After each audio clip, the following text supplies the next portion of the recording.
నా ప్రియ సహోదరులారా, ప్రభువునందు మీరు పడిన కష్టం, ప్రభువునందు మీరు పడిన ప్రయాస, ప్రభువునందు మీరు పడినటువంటి శ్రమ ఎన్నటికీ వ్యర్థము కాదు అని గుర్తు ఎరిగి దేవుని యొక్క కార్యాలయందు ఆసక్తి కలిగిన వారై ఉండుడి.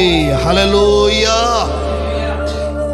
దేవునికి బిడ్డలారా, క్షయము అంటే ఈ లోకం, క్షయము అంటే ఈ సంసారం, క్షయము అంటే ఈ కుటుంబం, క్షయము అంటే ఈ ఉద్యోగము, ఈ వ్యాపారము, ఈ వ్యవసాయము. అక్షయము అంటే దేవుడు, దేవుని పని, దేవుని సేవ, దేవుని యొక్క సంఘం.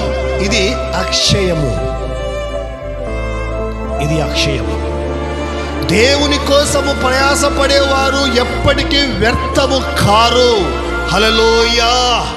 దేవుని కోసము కష్టపడేవారు, దేవుని కోసము శ్రమ పడేవారు, దేవుని కోసము నిద్ర ఆహారాలు మానుకునేవారు, దేవుని కోసము డే అండ్ నైట్ కష్టపడి శ్రమించేటువంటి వారి జీవితంలో వారికి ఎప్పటికీ దేవునికి బిడ్డలారా వ్యర్థము అనేది ఏమాత్రము సంభవించదు అని బైబిల్ మనకు స్పష్టంగా తెలియజేస్తూ ఉంది.